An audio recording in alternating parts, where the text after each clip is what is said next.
안녕하세요. 슬기로운 스테이블 코인 생활입니다. 안녕하세요. 최근 시장에서 아마 가장 큰 화두 중 하나가 월스트리트가 비트코인 옵션 시장을 장악했다. 이 뉴스일 겁니다. 네, 맞습니다. 비트코인 현물 ETF 승인 이후에 기관들의 움직임이 훨씬 더 노골적으로 보이는 것 같아요. 그런데 많은 분들이 이걸 그냥 기관이 들어오니까 가격이 오르겠구나 하는 식의 뭐랄까 가격 뉴스로만 소비하시는 경향이 있는 것 같아요. 맞습니다. 근데 그건 정말 표면만 보는 거죠. 그렇죠. 이 현상의 진짜 본질은 가격이 아니고요. 시장의 판, 그러니까 인프라가 통째로 바뀌고 있다는 아주 강력한 신호입니다. 물이 흐르는 길 자체가 바뀌고 있는 셈이에요. 바로 그 지점입니다. 그래서 오늘은 그 물길이 대체 어떻게 바뀌고 있는지 그 관점에서 이 현상을 좀 깊게 파고 들어보려고 합니다. 시작하기 전에 오늘 이야기의 핵심 결론부터 딱 한 문장으로 정리하고 가겠습니다. 비트코인 옵션 시장의 판이 커질수록 모든 거래의 기반이 되는 현금 레일, 즉 담보 인프라의 중요성이 폭발적으로 커지는데요. 바로 그 역할을 해왔던 스테이블 코인이 거대한 기회와 도전에 동시에 직면하게 됩니다. 아주 정확한 요약입니다. 앞으로 펼쳐질 시장의 가장 중요한 서사가 바로 그 지점에서 시작될 겁니다. 자, 그럼 이 결론을 향해서 한번 가보죠. 가장 먼저 짚어야 할 건 역시 시장의 무게중심 이동입니다. 예전에는 암호화폐 파생 상품 하면 그냥 선물이 전부인 것처럼 보였는데 그랬었죠. 이제는 조용히 옵션으로 그 중심이 넘어가고 있단 말이죠. 이 변화가 왜 그렇게 중요한 걸까요? 그건 두 상품의 근본적인 성격 차이 때문입니다. 선물은 아시다시피 굉장히 직관적이잖아요. 네, 오를 거냐 내릴 거냐. 그렇죠. 방향성에 대한 레버리지 베팅. 이게 본질입니다. 아주 공격적인 찬 것 같아요. 맞습니다. 더 높은 수익률을 노리는 단기 트레이더들의 주무대였고요. 그런데 옵션은 성격이 완전히 다르다는 거죠. 네, 옵션은 리스크를 정교하게 설계하는 도구. 그러니까 방패에 가깝습니다. 단순히 오르고 내리는 걸 맞추는 게임이 아니에요. 특정 가격에 도달할 권리를 사거나 팔고 또 정해진 기간 동안의 변동성 자체를 거래하는 등 훨씬 복잡하고 정교한 전략을 쓸 수 있게 하거든요. 예를 들면 어떤 게 있을까요? 예를 들어서 채굴업체는 미래의 비트코인 가격 하락 위험을 막기 위해서 풋옵션을 살 수 있고요. 또 자산운용사는 보유한 비트코인을 담보로 콜옵션을 팔아서 매달 꾸준한 현금 흐름을 만드는 이른바 커버드 콜 전략을 구사할 수 있죠. 지금 말씀하신 그 커버드 콜 전략이 바로 월스트리트 기관들이 주식시장에서 수십 년간 사용해온 대표적인 플레이북 중 하나잖아요. 바로 그겁니다. 그러니까 단기적인 방향성 베팅을 넘어서 자산을 운영하고 리스크를 관리하는 장기적인 시각이 이제 들어오기 시작했다?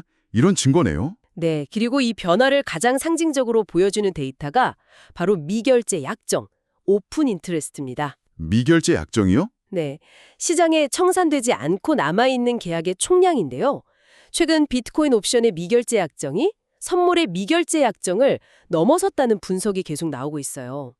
이건 단순히 거래량이 많다는 걸 넘어서요. 시장에 장기적으로 묶여있는 돈의 규모가 선물 시장을 추월했다는 아주 강력한 신호입니다. 시장의 체질 자체가 바뀌고 있다는 뜻이죠. 시장이 성숙해지고 있다는 명백한 증거군요. 자, 그런데 월스트리트가 이 옵션 시장에 본격적으로 뛰어들면서 아주 재미있는 현상이 나타나고 있습니다. 보통 새로운 거대 플레이어가 들어오면 시장이 하나로 통합될 것 같은데 오히려 시장이 두 개로 분리되고 있다고요? 이 지점이 정말 흥미롭습니다. 오늘 이야기의 핵심 중 하나죠. 하나의 비트코인 옵션을 두고 전혀 다른 규칙과 리듬을 가진 두 개의 시장이 공존하는 시대가 열린 겁니다. 비유하자면 마치 같은 도시 안에 낮의 질서와 밤의 질서가 따로 존재하는 것 같아요. 낮과 밤의 질서. 재밌네요. 그럼 우선 우리가 익숙한 밤의 질서부터 이야기해 볼까요? 바로 크립토 네이티브 옵션 시장이겠죠? 네, 그 시장의 특징은 아주 명확합니다. 24시간 365일 잠들지 않죠. 그렇죠. 그리고 담보물도 비트코인, 이더리움, 혹은 USDT나 USDC 같은 스테이블 코인을 직접 사용하고요. 모든 거래와 청산이 온체인에서 혹은 중앙화된 암호화폐 거래소 내부에서 말 그대로 크립토의 속도로 이루어집니다. 굉장히 유연하고 빠르지만 전통금융기관의 컴플라이언스 부서 입장에서 보면 통제 불가능한 야생과도 같겠네요. 정확합니다. 바로 그 지점을 파고들면서 월스트리트가 자신들만의 낮의 질서를 만든 겁니다. 그게 바로 규제된 시장이군요. 네, 바로 시카고 상업거래소 CME를 중심으로 한 규제된 옵션 시장입니다. 이 시장은 미국 증시 개장 시간에 맞춰 열리고 주말엔 쉽니다. 가장 큰 차이점은 모든 것이 표준화된 인프라 위에서 돌아간다는 거예요. 증거금 산정 방식, 청산 절차, 리스크 관리 시스템 모두가 수십 년간 검증된 월스트리트의 방식을 그대로 따릅니다. 그럼 사용하는 담보물도 당연히 다르겠나요? 물론입니다. 여기서는 달러 현금이나 미국 국채가 핵심 담보물로 사용됩니다. 기관 투자자들은 자신들에게 익숙한 이 안전한 놀이터에서 주식시장에서 쓰던 전력들을 비트코인에 그대로 적용하기 시작한 거죠. 와, 정말 하나의 자산을 두고 완전히 다른 두 개의 엔진이 돌아가는 셈이네요. 이 리듬의 차이가 앞으로 시장에 어떤 영향을 미칠까요? 하이브리드 미세 구조라는 개념을 말씀해 주셨는데 조금 더 구체적으로 설명해 주실 수 있을까요? 예를 들어 이런 현상이 나타날 수 있습니다. 미국 증시가 열리는 낮 시간대에는 CME 상장된 옵션과 관련된 기관들의 해지 물량이 시장 가격을 좌우하는 핵심 동력이 됩니다. 그러다가 기관들이 퇴근하는 밤 시간이나 주말이 되면 CME 시장은 멈추고 다시 크립토 네이티브 시장의 개인 트레이더들과 퀀트 펀드들이 시장의 주도권을 잡게 되는 거죠. 아, 시간에 따라서 시장의 성격과 주도하는 플레이어가 완전히 바뀌는군요. 이건 단순히 거래 시간이 나뉘는 것 이상의 의미가 있겠는데요? 그렇습니다. 두 시장 간의 가격 차이를 이용한 차익 거래 기회가 계속 생겨날 것이고요. 더 중요하게는 유동성과 담보 자산이 두 시장 사이를 계속해서 이동하게 될 겁니다. 자금이 옮겨 다닌다는 말씀이시죠? 네, 낮에는 규제 시장으로, 밤에는 크립토 네이티브 시장으로 자금이 옮겨 다니는 거대한 흐름이 만들어질 수 있다는 거죠. 자, 그럼 드디어 저희 채널의 핵심 주제인 스테이블 코인 이야기로 넘어가 보겠습니다. 이 거대한 구조 변화의 소용돌이 속에서 스테이블 코인은 과연 어떤 역할을 맡게 될까요? 옵션 시장이 커지면 필연적으로 해지 거래가 늘어난다고 하셨죠. 네, 이제부터가 진짜 본론입니다.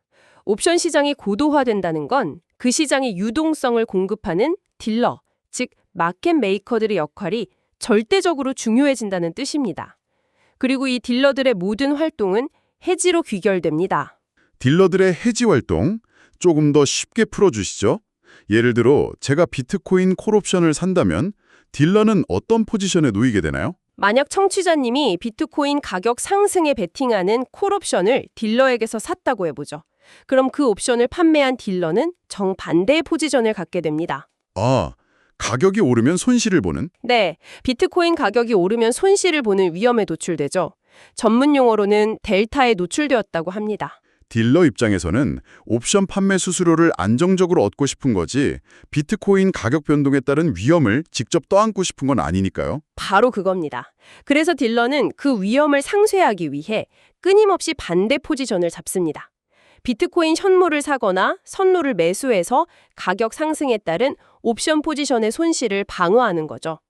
그리고 가격이 움직일 때마다 이 해지 포지션의 규모를 계속해서 미세 조정해야만 합니다. 알겠습니다. 그런데 바로 그 과정에서 왜 맞대한 현금이 필요해지는 건가요? 해지 거래를 하려면 거래소의 증거금, 즉 마진을 예치해야 하거든요. 아, 마진. 네. 그런데 옵션 시장의 규모가 커지고 변동성이 높아지면 딜러가 유지해야 할 해지 포지션의 규모도 기하급수적으로 늘어납니다. 자연스럽게 필요한 증거금의 총액도 눈덩이처럼 불어나죠. 게다가 시장이 급변동할 때는 거래소로부터 추가 증거금을 내라는 요구, 즉 마진콜이 수시로 발생합니다. 아, 그렇군요. 결국 이 모든 파생상품 거래의 이변에는 증거금과 담보를 위한 거대한 현금 흐름이 끊임없이 돌고 있다는 거군요.